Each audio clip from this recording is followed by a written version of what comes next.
about reverence and awe in two different ways.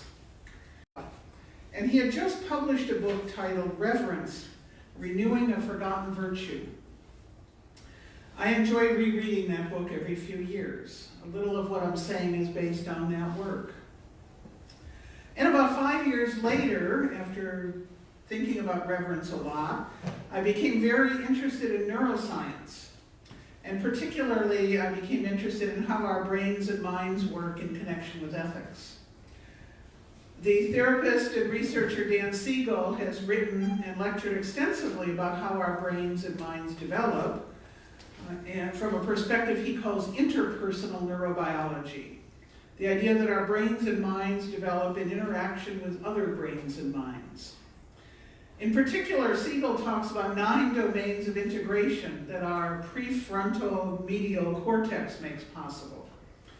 And these functions develop gradually over childhood and into adulthood. As parents, our job often is to help children with that development without expecting them to be beyond where they are capable of yet. So these developments include an awareness of our own bodies, integration of what happens in the right and left hemispheres of our brains, integrating our feeling and our thinking, making maps of time so that we know what's past, present, and future. And as one of the last and most difficult to develop, a sense of identity and connection at the same time, our sense of who we are interconnected with time, with the space we occupy, and with other people. That last ability, he says, is the root of morality or ethics. It's how we are capable of assessing not just what we need and what's good for us by bringing together feelings and thoughts and that sense of time, but also how we are capable of assessing and valuing the larger social good, and then acting in service of that larger good, not just to impress others, but because it is a larger good. This is how we are capable of being ethical, even when we are alone and nobody knows what we are doing. As social animals, we need to have a sense of 2 different states at the same time, 2 states that are actually in some tension with each other. A sense of being an individual and a sense of being connected. One of the ways we get that sense is that feeling that we've named awe. In Paul Woodruff's book, he draws from the ancient Chinese book, The Analects of Confucius, in this particular passage. Now, he left in his version of this the Chinese word li, L-I, rather than translating it, which means we're going to have to figure it out from the context. Confucius wrote, "Without li, courtesy is tiresome. Without li, prudence is timid. Without li, bravery is quarrelsome. Without li, frankness is hurtful."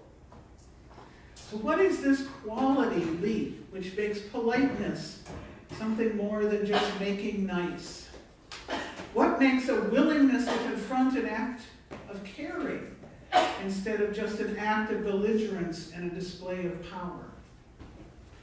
Now, some translators have translated the word li as ritual, but in this world, when many have experienced ritual as empty, that doesn't really help us much. The Chinese actually meant the opposite of empty with this word. Woodruff suggests that reverence is a more accurate translation. Without a sense of reverence, we are just going through the motions when we are nice to each other. Being brave easily turns into being mean. Being honest can be, well, there's a reason that there's a phrase, brutal honesty.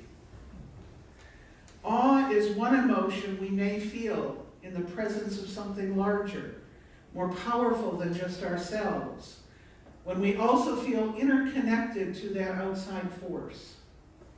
And reverence is what we can feel as one way to deal with that object of awe. We turn it into more than a mere object, but something where we are interconnected. Reverence and awe are senses, they're feelings, they're deep elemental emotions. And Woodruff suggests that we also think about reverence as a virtue. A virtue in classical thought is a quality which is characteristic of an ethical person. Virtues are capacities which can be cultivated. And when practiced, virtues bring out the best in those who practice them. Virtues become part of our character through practice. And so I am suggesting that we consider reverence as part of our ethical practice, cultivating awe and then practicing reverence. So what is awe? Well, one dictionary, in very helpful circular fashion, defines it as a feeling of reverential respect, sometimes mixed with fear or wonder. I would say that it is the sense of fear or wonder that sometimes inspires that reverential respect, not just that they are mixed together. So then what is reverence? It is a feeling, and it is a deep, deep respect. Like many of the virtues, it is easier to say what is not reverence. To be irreverent is to lack respect for something, or even everything. To be irreverent is to approach life shamelessly, not to be embarrassed by anything that we do.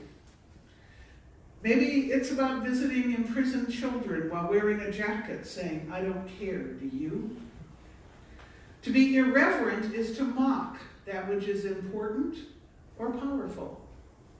It is to deny the awe in what is important or powerful. Sometimes being without reverence we might call arrogance or even narcissism. Now, I do happen to think there's a role in this life for something called irreverence.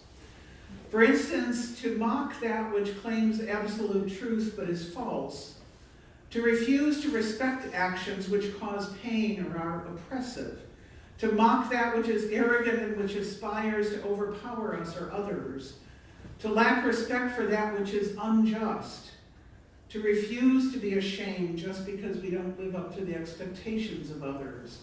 Those are all good kinds of irreverence. Too much awe for those who are in power when they are unjust leads to manipulation. The emotions of awe and reverence are powerful and they can be manipulated.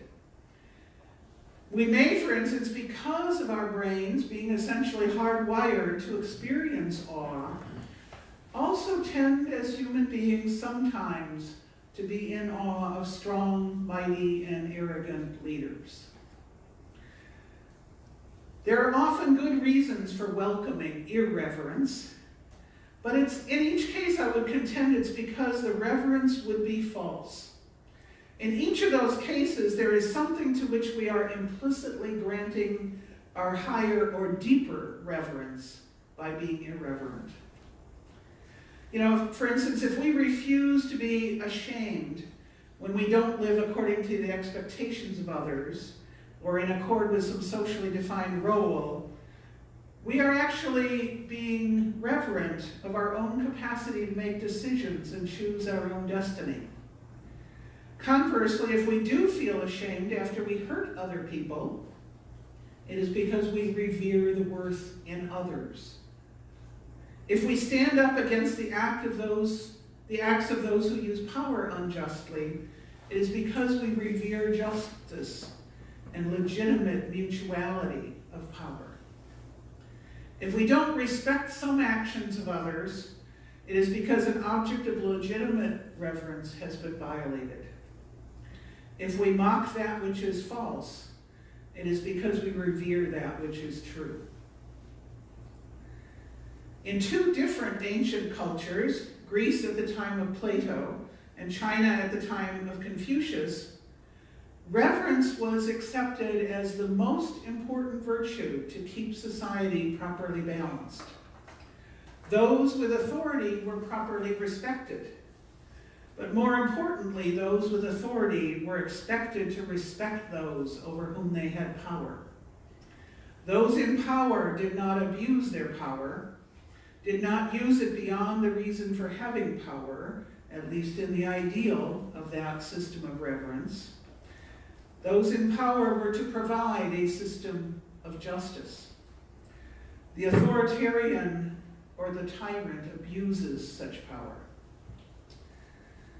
And that reverence in those ancient societies was related to both respect and to awe. For both the Greeks of Plato's time and the Chinese of Confucius's time, reverence was an acknowledgement of human limitations in the face of that which human beings cannot control. Thus, for some of us, there is a deep feeling of awe and reverence when we experience the power of nature. Those of you who were here in New York 7 years ago, and 14 years ago, others in New Orleans, lived through Hurricane Sandy or Hurricane Katrina, and those incredible, awesome moments of power in nature. Katrina in particular was a tragic example of what happens when human beings try to control their environment solely for the short-term convenience of some, and don't consider our human limits in controlling the side effects of shaping that one part of our environment. You know, New Orleans didn't build the city 20 feet below sea level. Actions of human beings far away in trying to control the Mississippi aided and abetted in the sinking of that city. And Hurricane Sandy, many scientists still believe that human-caused climate change contributed to the power and destruction. Arrogance, not reverence, contributed to those situations. And awe and a kind of reverence were at least some of the reactions as we realize the power of nature when it is beyond our control. Some years earlier than those two events, my husband Bill and I were home one afternoon when we were living in Virginia. There was a severe storm. The rain was beating down, the wind was howling. It was very impressive noise. Now, two people who'd lived in other tornado zones before we lived in Virginia, we knew to turn on the television and listen for tornado warnings for our general area. But they seemed to be pretty distant. And then suddenly we both realized, I think it was more of a sensation than a thinking process, the branches of the tree outside the window were not moving at all. The air outside was completely still and the rain had stopped. There was an eerie silence. Now, two people who'd lived in other tornado zones, we looked at each other and ran for the basement. Later, we learned that the tornado had touched down less than half a mile away after passing directly over where we were.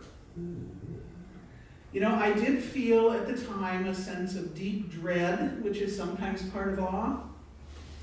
I had a sense of my own powerlessness, but not the kind of powerless that comes from oppression, but the powerless just of being a human being in the face of these forces. Just a sense in the moment of the overwhelming power of nature and its power over me. What I felt was that emotion of awe. And then I did what I could that was in my power to minimize the risk of that overwhelming power.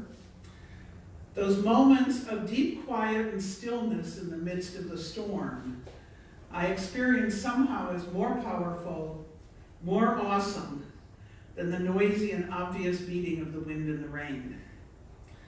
Deep awe, knowing that I had no control over what was about to happen. And yes, there was also that recognition that I was in it, that I was part of it. It wasn't separate from me. I wasn't simply an observer. I was part of that system and interconnected with that power. Such moments when we experience that combination, the overwhelming power of nature and our own limited power, those moments are thankfully few in most of our lives. But how could we imagine we could escape such moments entirely? The Greeks had a word for the opposite of reverence and awe. They called it hubris, a kind of arrogance.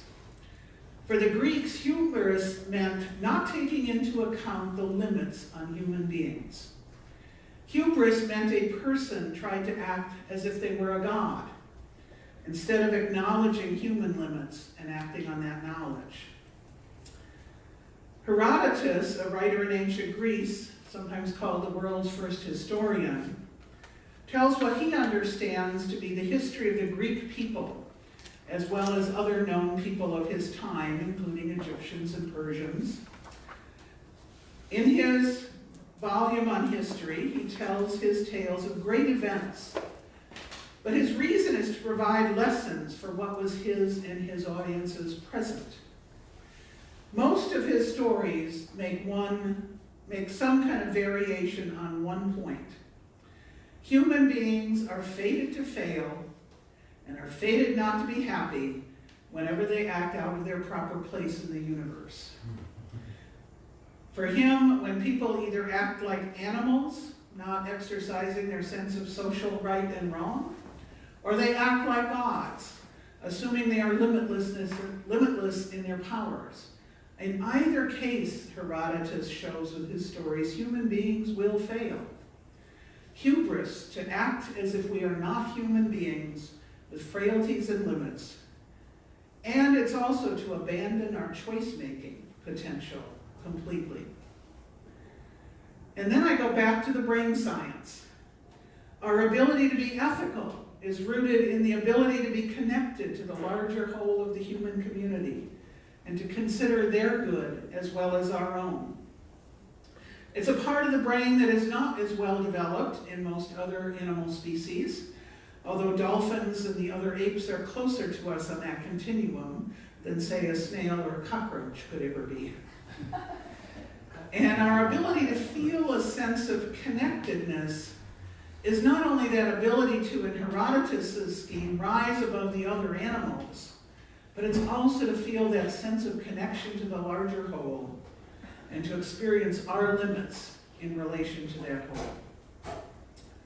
Well, another of the classical Greek writers was named Protagoras. He's sometimes known as the first humanist. He is quoted by Plato as saying, "Man is the measure of all things," which has often been interpreted as hubris, irreverent, measuring everything by what human beings want. He was mocked by many of those who wrote about him. None of Protagoras' own writings survive. We only know his thought through those who quoted him. And most of the time they quoted him to say why he was wrong. But here's what I think. Man is the measure of all things was likely an observation, not an ethical value. We human beings tend to measure or evaluate everything outside of us, merely in relation to our own needs and our own opinions. Like building a major part of a city below sea level, or making changes upstream to sink that city, because we can make more money that way. We tend to measure everything by how it's useful to us, most of the time. Protagoras, that first humanist, was opposed in his time and since because of another idea that was considered outrageous. He claimed that human beings could not tell if the gods were real or not. The skepticism of his was often called hubris, irreverent, in his time and since. But I think one could also easily say that it was an attitude of reverence that brought him to this claim. Those who claim to know that the gods are real, and the rest of us should accept their claim without evidence that can be checked by us, it is those who are committing the error of forgetting their own and human limits. Those today who claim, and you read it almost every day in the papers, claim to know exactly what God wants, and especially what that God wants other people to do, are particularly, I would say, irreverent. They put themselves on the same level as their God. Plato at one point quotes Protagoras more sympathetically. He quotes him as imagining what people were like before there was a human culture. This is what he was supposed to have written. Whenever they gathered into groups, they would do wrong to each other because they did not have the knowledge of how to form society. As a result, they would scatter again and perish. And so Zeus, fearing that our whole species would be wiped out, sent Hermes to bring reverence and justice to human beings in order that these two would adorn society and bind people together in friendship. So even the ancient Greeks knew reverence has something to do with building society and community, building connections, and acknowledging limits. It's a partner to justice.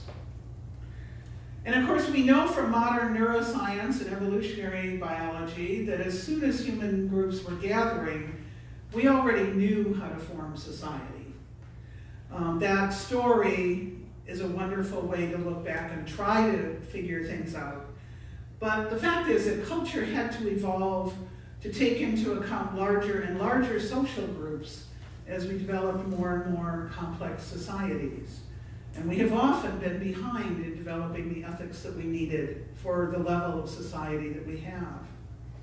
So there really wasn't such a time as Protagoras and Plato had in their thought experience, a time when human beings didn't have a sense of reverence, awe, and as a result, justice. We know that even some of our ape cousins have a kind of a reverence at death of someone. Reverence is a way to pay attention to the common good. It's part of who we are.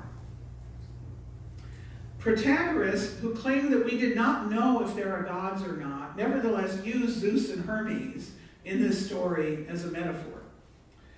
He also had no direct experience of a time before human culture, so that's a creative metaphor as well. But he used these elements in his story to make his point. Humanity needs to practice both reverence and justice if we're going to build an ethical human culture, one in which friendship or love and not fear binds us together. With reverence, we understand our limits, we transcend individual self-interest, and we create a kind of unity or solidarity. And with justice, not simply charity, which often sees those who receive charity as unlike us in quality. With justice, society is stable. One way we think about this ethical relationship today is with the concept of human worth. Human worth, I think, is related to awe and reverence. If I respect you, if and only if I believe you are behaving in the right way, my respect is for your value and not for your worth. The problem with respecting someone only for her or his value is that, as Protagoras might have pointed out, we are in danger of respecting them only as they are valuable to us. We would be making our respect dependent on how well they fit with our wants, our prejudices, our desire for power. We are not truly respecting that person then. We are respecting only what they can do for us. And if they don't fit in with what we want, then they're useless and disposable. If we respect people only for their value, we are then really respecting only ourselves. And history is full of tyrants, great and small, who turn selfishness into abuse and oppression. Instead, ethical living requires ascribing worth to every person and giving our respect not necessarily to the person's actions, not necessarily to the stage in that person's own ethical development, but to something beneath that we call worth. That attitude avoids the hubris, the arrogance of assuming that we are the best judges of how good others are. It also avoids the hubris, the arrogance of assuming that if the person is not of some value to us, they can be discarded. In the commercial world, respect only for the value of people, not their worth, is what I've come to call the file cabinet theory of human resources, where people are laid off in times of economic pressure as easily as file cabinets are discarded. Instrumental value, not reverence. To act with reverence toward another person is to ascribe worth to that person, sometimes despite what seems to us as evidence against that. When I ascribe worth, it helps me to relate to that person as my own best self, in a way that makes it easier for the other person to be their own best self. Ascribing worth, having an attitude of reverence for the humanhood of a person beyond their immediate actions, that's an ethical virtue. Ascribing worth, not holding cheaply others and ourselves. Reverence. Accepting limits, our own and those of others, and getting past just our narrow perspective. When we ascribe worth, we accept a larger perspective than our own. And by actively treating another as a person of worth, we paradoxically become more ourselves and find our own fulfillment and meaning and purpose. I think here of one dear friend who, whenever you greet her with, "How are you?" she says, "I'm awesome." And so are you. Felix Adler, who abandoned theism early in his life, I'm going to give you a quotation where he actually uses the word God with a small g in much the same metaphorical way that Greek agnostic Protagoras did. And he also uses spiritual in this quote to contrast to mere material life. This is a quote from Felix Adler, who was the founder of ethical culture. "The unique personality which is the real life in me, I cannot gain unless I search for the real life, the spiritual quality in others. I am myself spiritually dead unless I reach out to this fine quality, sometimes dormant in others. For it is only with the God enthroned in the innermost shrine of the other that the God hidden in me will consent to appear." A God and a shrine. Adler meant for us to hear the traditional echoes of worship of the Most High. Reverence for that infinite and unique worth in the other, that is what putting ethics in the center means. And it is every bit, I would say, as religious as the worship of traditional gods and goddesses at whatever shrines. Adler, at another point, also talked about the problem of the modern world of human insignificance. That we know from science more and more that this universe was not built for us, nor was this planet. We accept our insignificance, and yet we participate in something larger through our relationships with others, held in reverence. We ascribe significance to others, and paradoxically, thereby do experience a sense of our own significance. Paul Woodruff, in that talk and book, gave other examples of the practice of reverence. Near the top of his list was treating each other with civility. Civility is part of the practice of reverence. Reverence for others, reverence for good relationships. And here, because that word has been used, I believe, incorrectly of late, civility does not mean to ignore disagreements or avoid them. It does not mean to avoid confronting when there is injustice. It just means that when we do that, we remember that the person we're disagreeing with or confronting is still a person and not an object to be abused. Civility, I would say, is the opposite of abuse. Woodruff also contends that a kind of relativism is in contrast to reverence. He argues that saying everyone's beliefs are equally true is a kind of irreverence because it doesn't revere the idea that there could be a truth. It doesn't revere the seriousness with which a community tries to arrive at truth together. In every set of beliefs and practices that have survived in human culture, there are likely to be beliefs and practices that we don't share, that have truth or ethics in them. But that's not the same as saying everyone's beliefs are equally true. Everyone has worth and is worthy of respect as a person, is not the same as saying everything the other person believes is true, and I have to equally respect everything they believe. On the other hand, a belief that we have found a final absolute truth is another kind of irreverence or arrogance. Seeking for truth requires we acknowledge that there are human limits, realizing that we will always be unable to fully reach the truth, together or alone. Reverence is taking truth seriously enough to try to improve our understanding individually and together. And that sometimes means we'll find that someone else's beliefs are more true than our own. Reverence for persons allow us to explore our own ideas and those of others in our limited human ability to find truth. Now, interestingly, in light of current events, Woodruff suggests that one of the acts of reverence in our society is the act of voting. Really, it's not that our single vote is going to make a big difference in how the vote comes out. There are very few elections that are decided by a single vote. We know that, and we accept that limit. And yet we go through this kind of ceremony or ritual of voting, knowing our vote by itself is insignificant, but by voting we become part of that larger whole, and that the votes of that larger whole do matter. And by voting, we affirm our connection to the larger whole, our participation in it. It's kind of arrogant, in a way, to think that our vote is only about ourselves and our convenience.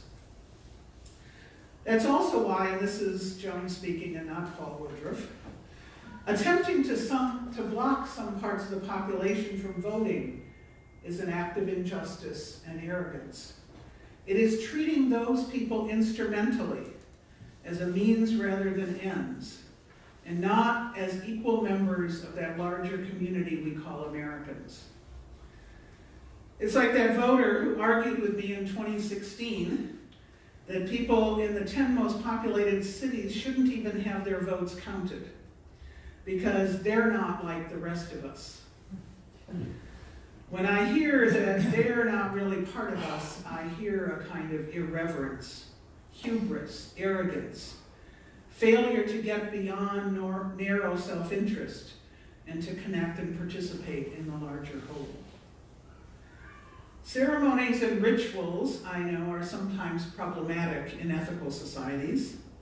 So many of us have come from pasts in which ceremonies and rituals no longer felt meaningful. And yet we need not reject the idea of ceremonies and rituals themselves. The problem is meaninglessness in them, not the ceremonies or rituals themselves. A memorial service which celebrates the life of the person we've lost.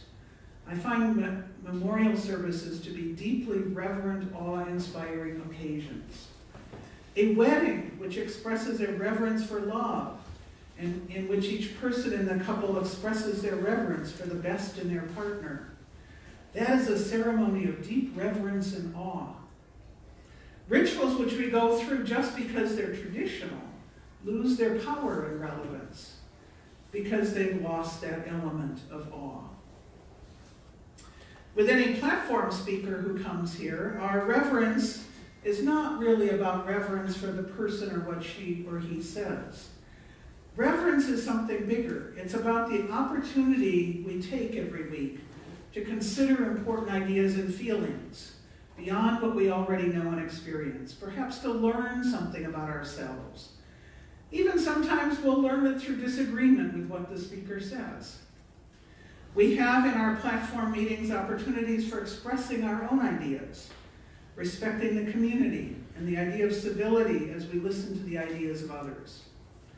Ideas and people are limited, but the opportunity to consider what is important, that is something greater, something that allows each of us to transcend our own experience and to risk some transformation. The place where people meet to seek the highest, that is a place of reverence and awe. And we offer here our time and careful attention to tasks that are required to keep the programs and building functioning. Not for the sake of the programs in the building. picking and choosing what we will do only because it fits in with our immediate scheme. We generously volunteer time and money, not out of guilt or out of fear of some punishment, but out of reverence for the whole idea of community. We also say no when we really need to, understanding our limits. And when we are able, even when it's sometimes not just serving our own needs, but those of others, we say yes. Or we say, this is how I could come to yes. The community is something that transcends each of us too, connects us to something larger. And community nurtures our own best selves to blossom. We go, for instance, to a members' meeting, not because it will fall apart if we individually are not there, or because we will miss some crucial bit of information if we stay away. We go to a members' meeting because it's part of building community, knowing that individually our presence may not matter, but that together we transcend that insignificance. Being a board member or a team member or a coordinator of a task isn't just about the tasks that we do. It's a way to participate, be part of something beyond our narrow self-interest, building community for others now and for others in the far future. A kind of self-transcendence, reverence, and awe. And it's not that this is a place where you can believe, and often we respect beliefs that we don't agree with, as long as they are also reverential, respectful of the common good and human worth, and not just arrogance. Reverence matters in social justice. Not false reverence for the powers that be, just because they be, nor opposition to power just because it is power. Social justice that deserves that name is rooted in a deep reverence for humanity and human worth, and in recognition that none of us has the whole truth or has nothing yet to learn. It is rooted in the recognition that no one side of any issue has a monopoly on truth or compassion or rightness. Social justice work that works best is that which calls on the best of everyone. Recognizing the human tendencies to injustice and nevertheless connecting and participating, and acting to build a more humane human culture. So reverence in all the examples I've given is acknowledging the limits of what each of us as an individual can and should control without giving up or dropping out. To acknowledge limits means we are open to growth and even transformation. And in each of the examples, reverence is also participation in and connection to what is larger than ourselves, to be in awe at our limits and our connection. One way to cultivate the virtue of reverence is through nature, revering the awesome beauty of the woods in winter, spring, summer, and fall, revering the power of the natural cycle of water from earth to river, to evaporation to cloud, to rain or snow, and to earth again. Revering the wonder of the light of the stars, so incomprehensibly far away and incomprehensibly larger in themselves, and yet knowing we are made of the same basic atomic material as those stars are. Carl Sagan once wrote, "A religion that stressed the magnificence of the universe as revealed by modern science might be able to draw forth reserves of reverence and awe hardly tapped by the conventional faiths. Sooner or later, such a religion will emerge." And we can practice reverence towards others and ourselves. We don't have to literally take the attitude of worship towards another, the shrine of that innermost God within that other, but we can treat the other as having a precious core of humanity that inspires our deepest respect. Peter Singer, the provocative ethical philosopher, put it this way: to live ethically is to think about things beyond one's own interests. To live ethically is to look at the world with a broader perspective and to act accordingly. To look at the world with that broader perspective, that is sometimes awe. And to act accordingly, that can be reverence. The great insight of modern and classical thinkers about reverence is this: without reverence, Society, culture, and relationships are shallow or impossible. Without reverence, we can't find our own best self. We cannot have authentic community or develop our full authentic individuality unless we acknowledge our limits and connect and participate in something larger than ourselves alone. So we're going to have a brief time now for you to share any reflections you want to share on this topic. Just share it in a couple sentences, though, so as many people as possible get a chance. And we can continue our conversations during the social time. So is there anyone who'd like to share their own reflections on reverence and awe?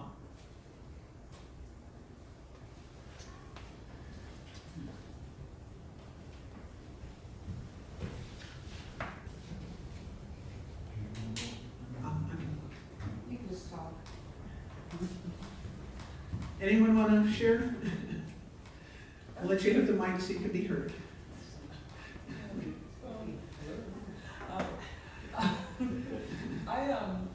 Is it, you said Protagoras? Protagoras. Protagoras. I think what came to mind when it was a rather desperate attempt to fill in the void.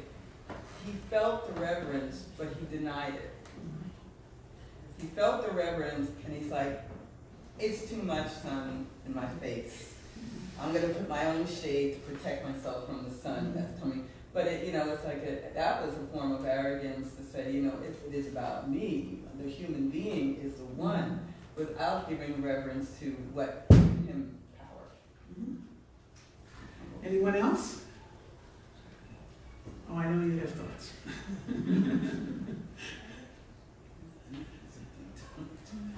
And I'm pretty sure we are done taping, so you don't have to worry about the whole world hearing.